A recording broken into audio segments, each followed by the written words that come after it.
Hello and welcome to today's session. I hope you're all doing wonderfully well from whichever part of the world you're watching. Today, the sun's out here in Madrid. It's such a gorgeous city, and spring is definitely in the air, which feels very nice. And I also only have 3 weeks left for the Madrid Marathon, and I've been training well. So this year I feel, touch wood, I feel quite confident that I won't be the last person crossing the finishing line. Um, and on that note, getting back to today's subject, today, what I'd like to talk about is what does it mean to be a good wellness leader? So today, when I was preparing for the session, it's just considering, what it means to be this good wellness leader in our industry. And the reason I asked this question is that many times wellness leaders are expected to be good at wellness. So they need to know either how to perform a treatment, cover reception, know the ins and outs of operations, do the shifts, everything that is related to wellness, and specifically the spa aspect of wellness. Because in hotels, generally, it is the spa that generates the direct revenue, not the fitness area. And the mind body sessions tend to be something that are today included free within the room rate. And as a consequence of being perceived as needing to be good at wellness, wellness leaders aren't considered to be strong business leaders. Because I think this image we have over the years created for ourselves, that we are therapists, we are wellness people. We aren't hardwired to think about operational efficiencies. We aren't hardwired to think about profit and loss accounts. We aren't hardwired to think about sales and marketing plans or concepts, because clearly we're good at wellness. We know how to sit and do a fantastic treatment. We heal people, but we don't know how to manage the business of healing people. And I wonder whether that image really serves us. Being people who are good at therapies, but we aren't hardwired to be good at business or finance. And I remember when I started in this industry, so obviously this is 22 years ago, I came from a very different background. I've always loved wellness, and wellness, when I came in, wellness was actually through the health club industry. Then I went into spa. But in my past life, I had read law at one of the best law schools in London. And from there, I had worked in Goldman Sachs, one of the best investment banks in the world. And my learnings and all the skills I had developed getting my law degree at this law school, and just honing my finance skills as a financial analyst in one of the best investment banks in the world, all those skills I learned have been pivotal to my success today. If I can jump on this video and speak at you and be the source of inspiration for you, wellness leaders watching me, it is specifically because I have those skills. I developed those skills. And I also know the wellness business incredibly well and have designed amazing treatments and concepts and manage the wellness business incredibly well too. So it isn't mutually exclusive. The ability to understand the intricacies and complexities of the wellness business, the nuances involved about, when you're dealing with people's energy, that is not mutually exclusive from the ability to develop strong business skills, the business of healing people. They're not incompatible.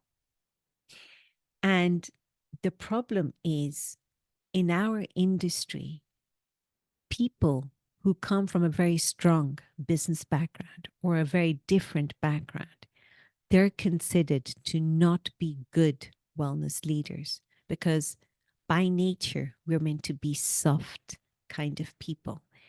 And I think there is where we need to draw caution. We can't confuse leadership style from leadership skills.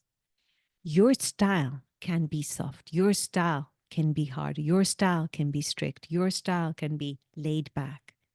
That has nothing to do with being wellness oriented or not. Has nothing to do with what kind of department or business you are in. Your leadership style is your leadership style, and there's no right or wrong version. It's a style. But in order to manage such an important business like what wellness is today and what it will be in 20 years from now, that requires skill. Now, of course, we need to understand the wellness business in order to manage wellness. Of course, we need to know the ins and outs of wellness operations.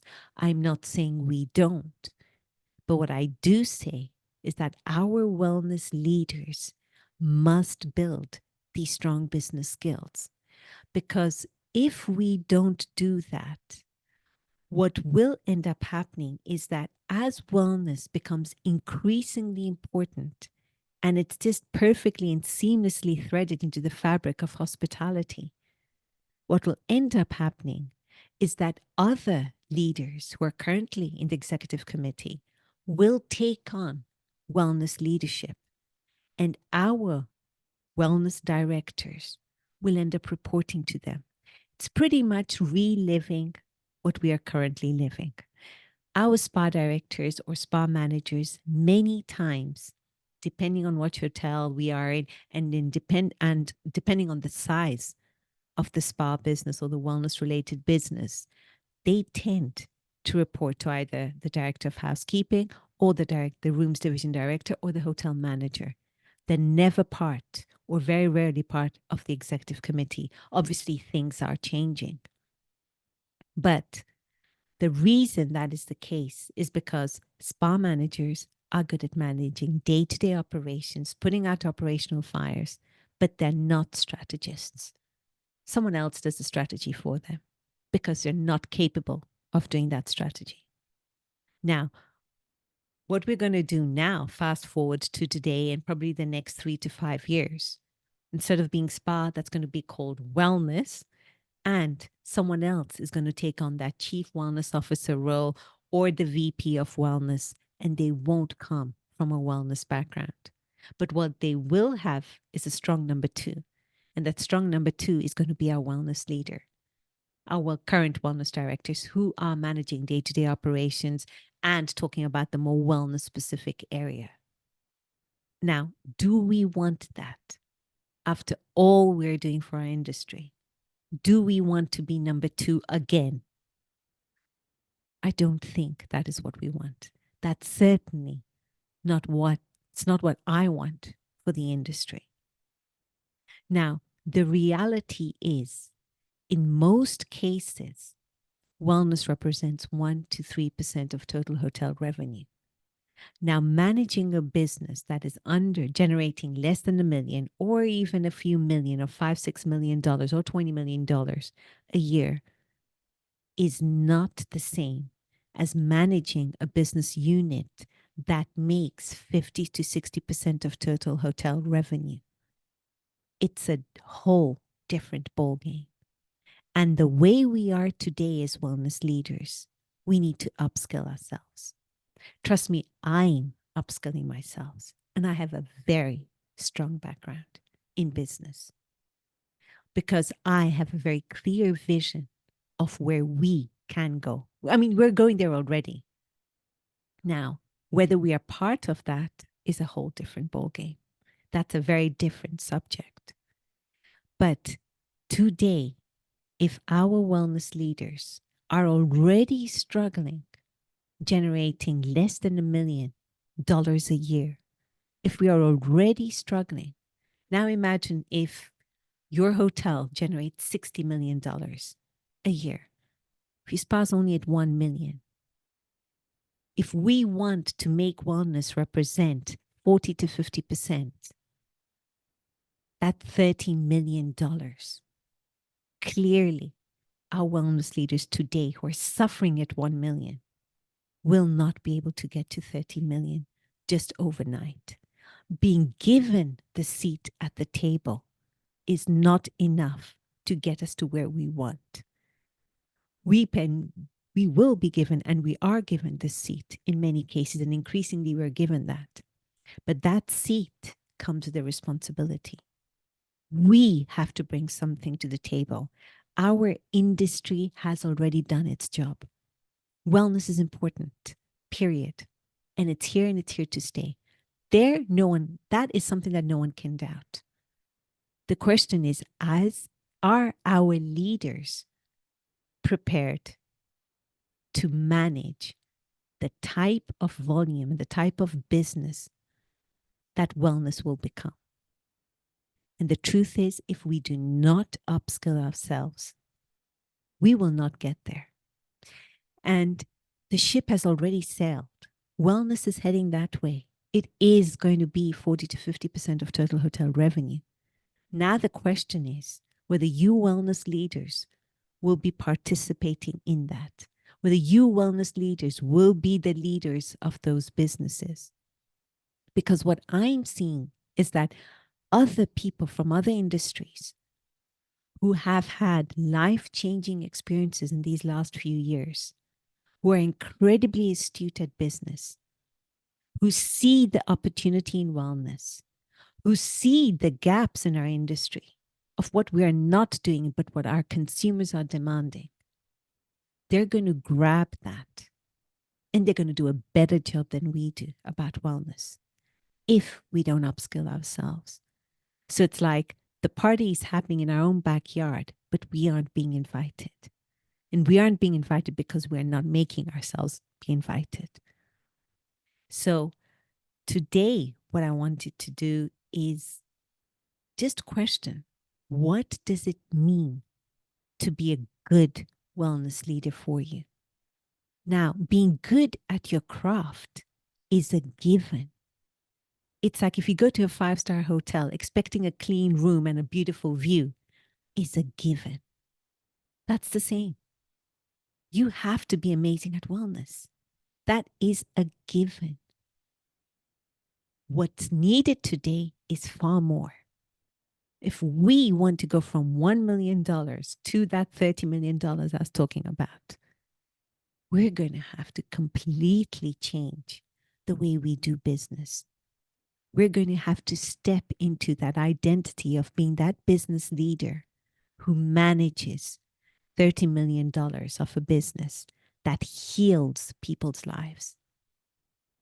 You can be amazing at your craft and also be an amazing business leader.